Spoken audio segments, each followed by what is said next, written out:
Greetings and welcome to another exciting edition of Poet the Poet. I'm Robert Dunn and we're in this weird place today. If you look at the picture window behind me, you can see that we have a stunning desert scene, or at least a very confused one. And we might be even more confused by the end of the show, except our saving grace. We have two wonderful guests in the person of Shirley Cuffee, who is over here, and later on we'll have Teddy Weiler, who is coming in from San Francisco. It's a long commute. He's not here yet, but he'll be along by the time the break turns up. Anyway, Poet the Poet is a production of Poet the Poet. We have the show and the organization having the same name. We have our magazine, Medicinal Purposes, which comes out 3 times a year. You should order it. And a special announcement before we get to Shirley. Our director behind the camera there, Thomas M. Catterson, has a new book. And I would be very remiss if I didn't plug it. Brought out by Cross-Cultural Literary Editions, the friendly people who did mine. This Pot Has Pepper. Contact us with your orders because this is a very important book. And no library is complete without it. It gives you more stop shorts than you can shake a stick at. And everybody who's read it has raved at it, and we're all very excited. Now, Shirley Cuffee, let's see, trained in classical style of writing poetry, rhyme and rhythm. I'm very glad to know that people are still rhyming and rhythming. Good. It's a relief. I thought I was the only one. Let's see. You've written a couple of very interesting projects. Black Smoke, Blue Flame, police story published in 1980. Yes, Was this did. a novel? Yes, it was. Yes. Well, it's really called faction. Faction? It was a fact, but I fictionalized it, to try to make it more exciting and more interesting. The closest I ever came to that was an impaction. I got a tooth right here. That's a. No, don't say it. I had a tooth actually. Let's see. Seed of My Soil, a theater piece, performed at the Avontai Gallery. Yes. Where is that? Well, that's in Queens. It was in Queens. It's now closed. It was an art gallery. Your theater piece didn't have anything to do with that. No, not really. We just had beautiful art hanging on the wall, right. as it was being recited and, performed. What was that about, Seed of My Soul? Well, it's a love story. I've always been fascinated with love and romance. I've lived love and romance. And so I symbolized love. I made love a female. And I made a male constantly in pursuit of love. And I made her quite fickle and rambunctious and promiscuous and stuff like that, And I enjoyed writing it. I just began to live the poem and throw myself in the role of the heroine who was love herself personified. Oh, heck. We men always have to do the dirty jobs. Yep. Let's see. Can you read that? You did something at the Quincentennial of Queens County. Oh, yes. Well, cultural. I can't make it out. Cultural. The cultural environs? Oh, that. Oh, yeah. no. The cultural environs, I also did the same Seed of My Soul. But for the Quincentennial, I did some other stuff, like at, Other Voices. You were the Native American poet. Yes, I was the Native American poet for the Quincentennial. I was getting a lot of calls at that time to recite. And I did the... and got as far as the museums at Stony Brook. Yes, I did. That's pretty far, too. It's about an hour and a half drive. Especially when you're walking. Exactly. All right, let's have a poem then. Okay, the poems that I'm going to read are really all from Seed of My Soul, which is my favorite. I just love Seed of My Soul. I like to put music on, like classical music, and just sit down and just read it to myself. I just love it. All right, this... I use Spike Jones myself. No, I couldn't use Spike Jones. But this piece is called Come Down Street. All right, and this was recited by a chorus. I had a chorus saying this particular piece. Love peddles its wares on Come Down Street, and ladies dark and fair, lured by the promise of a magic kiss, slowly saunter there. Come on, girls, buy a magic kiss from the lips of a fine, cool man. Sings a wanton wind as it sweeps along tossing his kiss to the air. And a wise old hag turns her back on the dream that was never really there. Come on, girl, buy a magic kiss from the lips of a gentleman sweet.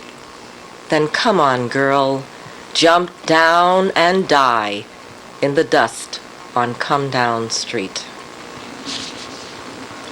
So love is fatal. Quite fatal.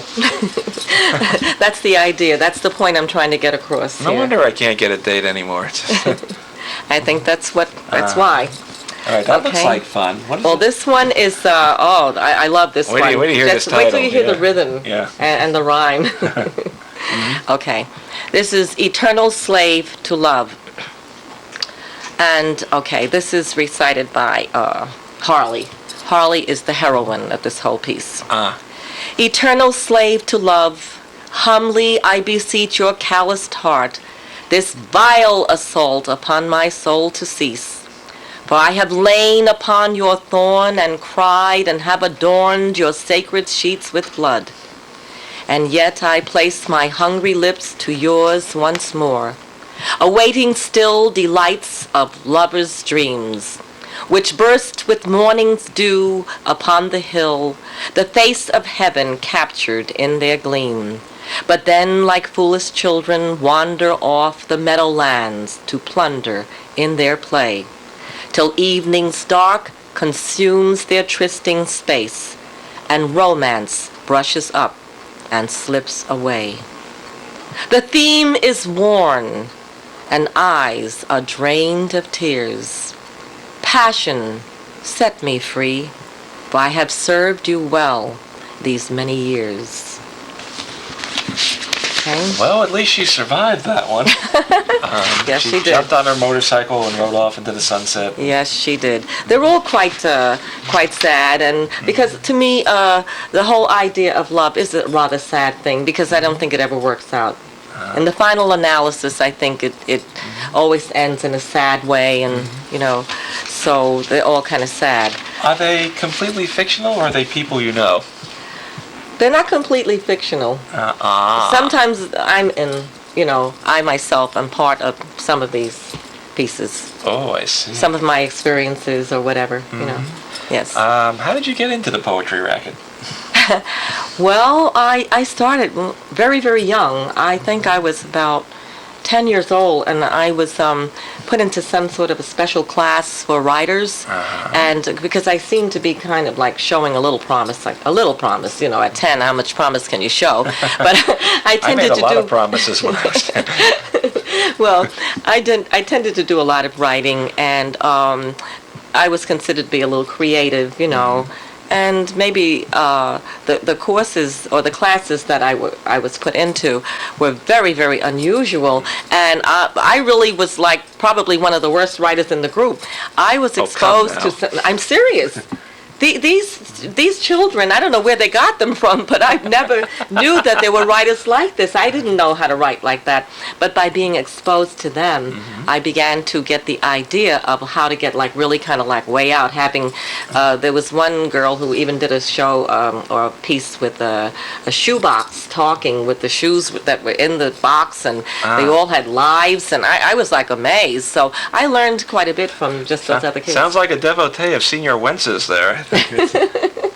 Probably. All right. Okay, let's see what else we have. And the rest is hysteria, which is appropriate for love, I think. I would say. Okay. And it's poem time. All right, it's back to poem time. Oh, I love this one. Oh, That's why she hit it on the bottom. I always thought that someone should have said this to me. Okay. There should have been a man so enthralled over me that he would have been saying these particular words. All right. Oh, have not I said I love you? And this is by Josh, who was Harley. Was he joshing around when he said Yeah, he's it? joshing around. No, not really.